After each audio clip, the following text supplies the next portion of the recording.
नमस्कार मित्रों, आप सभी का women's rights liability and remedy विषय के पार्ट थर्ड में आप सभी का स्वागत है। इससे पहले पार्ट फर्स्ट और पार्ट टू में हम लोग प्राचीन भारत व मध्ययुगीन भारत में महिलाओं की स्थिति पर हम लोग अपनी पूरी चर्चा कर चुके हैं।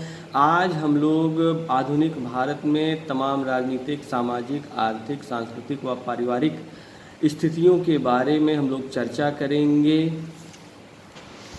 मुग़ल शासन के पतन के बाद व भारत में ब्रिटिश राज की स्थापना के बाद और आज़ादी के पूर्व से ही महिलाओं के ऊपर तमाम प्राचीनतम व मध्ययुगीन प्रतिबंधों को हटाने की कवायद शुरू हो गई थी। इसमें भारतीय राष्ट्रीय आंदोलन के तमाम नेताओं के साथ ही साथ तमाम बुद्धिजीवियों ने अपना योगदान किया, जिसमें राजा राम मोहन राय, ईश्वर चंद्र विद्यासागर, आर्य समाज के दयानंद सरस्वती तथा महात्मा गांधी का रोल महत्वपूर्ण रहा है। आधुनिक भारत में महिलाओं की स्थिति को समझने के लिए भारतीय आधुनिक इतिहास को दो स्तरों पर समझना होगा। पहला, women's status during British rule और सेकंड, आफ्टर इंडिपेंडेंस। पहली स्थिति पर यदि हम बात करें कि ड्यूरिंग ब्रिटिश रूल महिलाओं की क्या स्थिति, तो हम पाएंगे कि इस काल में ब्रिटिश रूल में महिलाओं और पुरुषों के को लेकर के जो इनइक्वलिटी का कॉन्सेप्ट था, ख़ासतौर से शिक्षा, रोजगार व सामाजिक अधिकारों को लेकर के उस इनइक्वलिटी के कॉन्सेप्ट को ख़त्म कर दिया गया। सामाजिक कुप्रथा जैसे बाल विवाह, सती प्रथा, देवदासी व्यवस्था इत्यादि को सती रेगुलेशन एक्ट 1929 के आधार पर व एज ऑफ कंसेंट एक्ट 1891 के माध्यम से रोक लगा दी गई और विधवा पुनर्विवाह को लीगलाइज कर दिया गया। हिंदू विडो रीमैरिज एक्ट 1856 को पारित किया गया, जिससे विधवा पुनर्विवाह अब कानूनी रूप से इस पर कोई अड़चनें अब नहीं थी। आज़ादी के आंदोलनों में महिलाओं ने बढ़ चढ़ कर के ब्रिटिश राज के विरुद्ध आंदोलनों में हिस्सा लिया। बढ़ चढ़ कर के ब्रिटिश राज, ब्रिटिश कानून के खिलाफ अपनी खिलाफत की। इसी दौरान 19वीं सेंचुरी में एनी बेसेंट प्रथम महिला कांग्रेस अध्यक्ष बनने का अवसर मिला और उन्हें कांग्रेस ने एज अ प्रेसिडेंट इलेक्ट किया। आज़ादी के उपरांत महिलाओं की स्थिति बेहतर होने लगी। स्वतंत्र भारत में महिलाओं ने अपना महत्वपूर्ण योगदान और भागीदारी तमाम क्षेत्रों में, जैसे शिक्षा, खेल, संगीत, लिटरेचर, प्रौद्योगिकी इत्यादि में किया, जिसके कारण से महिलाओं को जो गुलाम के रूप में ट्रीट किया जाता था, गुलाम समझा जाता था, उस भी समझ और उस भी कॉन्सेप्ट को पूरी तरह से समाप्त कर दिया गया। संविधान के इनैक्टमेंट के बाद, संविधान के लागू होने के बाद से ही महिलाओं को और पुरुषों को समान अधिकार दिए गए। भारतीय संविधान के पार्ट थर्ड में समान रूप से मौलिक अधिकार पुरुषों और महिलाओं को दिया गया। उसमें इनइक्वलिटी के कॉन्सेप्ट के साथ ही साथ freedom of speech and expression, article 19, equality before law, article 13, article 15 और आर्टिकल 21 के माध्यम से किसी भी प्रकार के डिस्क्रिमिनेशन, डोमिनेशन को पूर्णतया समाप्त कर दिया गया। और यह भी कहा गया कि महिलाओं को विशेष रूप से ट्रीट किया जाएगा। दूसरी चीज़, सबसे बड़ी जो अवधारणा यह हुआ करती थी, उनको सेकंड क्लास सिटीज़न माना जाता था। इसके पूर्व उस भी अवधारणा को पूरी तरह से समाप्त कर दिया गया और उन्हें पुरुषों की तरह ही वोट देने का, असेंबलीज में, पार्लियामेंट्री इलेक्शन में वोट देने का अधिकार संविधान के द्वारा मिला। हिंदू मैरिज एक्ट के माध्यम से बहुविवाह, बाल विवाह पर कानूनी पाबंदी लगा दी गई। वह Hindu adoption and maintenance act के माध्यम से महिलाओं को बच्चों को गोद लेने का अधिकार मिला। इसके साथ ही वह अपने पति से भरण पोषण प्राप्त करने की अधिकारिणी हो गई। इसे स्पेशल मैरिज एक्ट 1954 के द्वारा महिलाओं को अंतर जाति विवाह तथा इंटर रिलीजन मैरिज, प्रेम विवाह की आज़ादी मिली, उसका अधिकार मिला। और इसके साथ ही साथ विवाह की उम्र पुरुषों के लिए 21 वर्ष और महिलाओं के लिए 18 वर्ष निर्धारित की गई।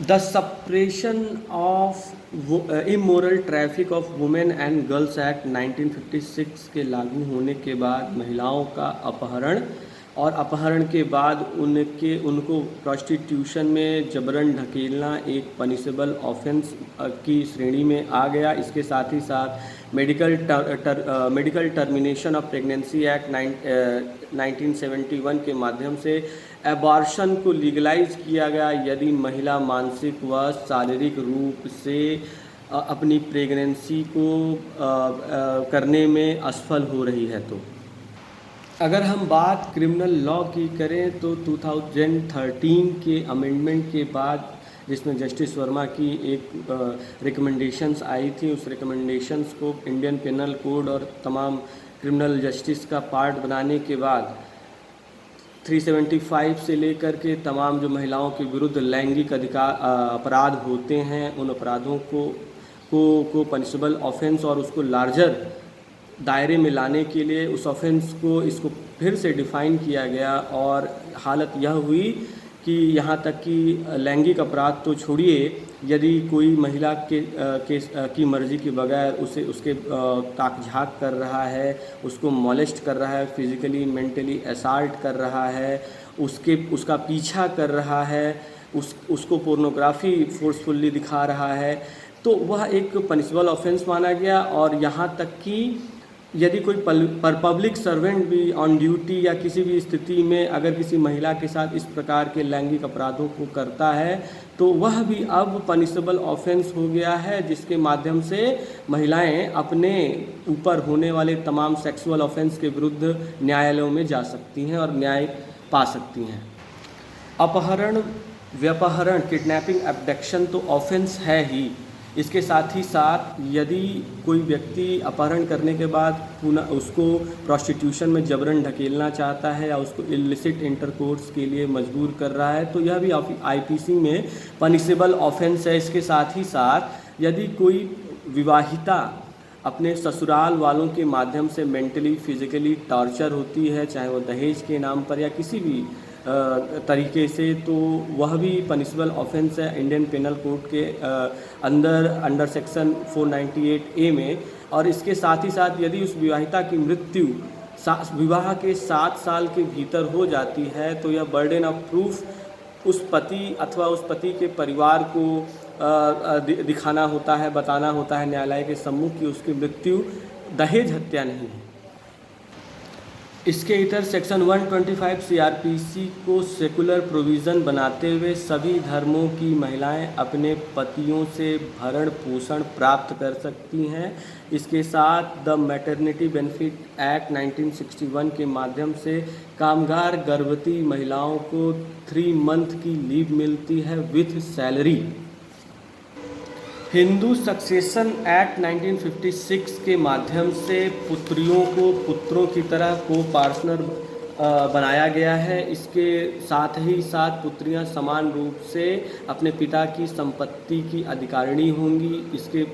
इसमें विधवाओं के लिए भी पति की मृत्यु के उपरांत विधवाएं भी अपने पति की संपत्ति में पुत्रों की तरह समान रूप से संपत्ति पर अधिकार प्राप्त कर सकती हैं।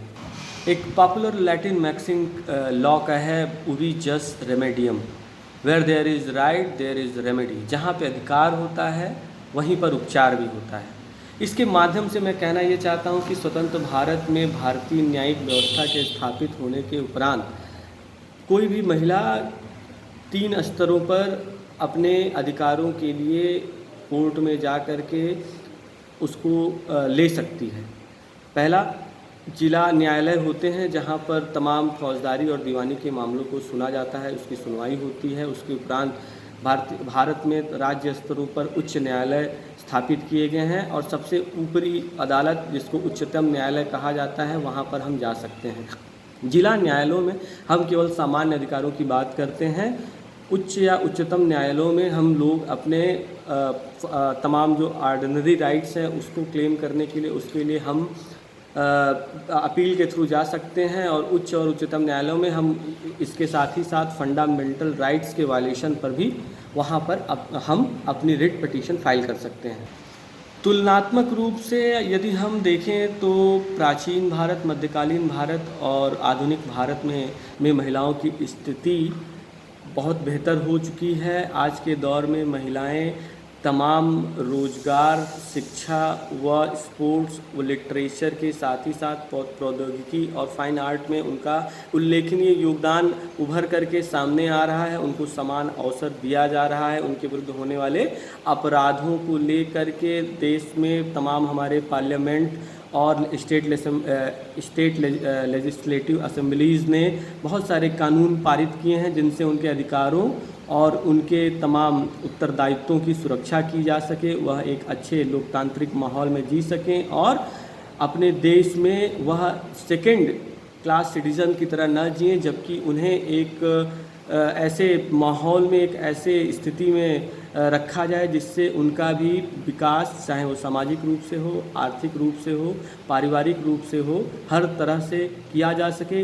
इसी बात के साथ मैं इस वीडियो को समाप्त करता हूं। नमस्कार मित्रों, मिलते हैं अगले टॉपिक पर।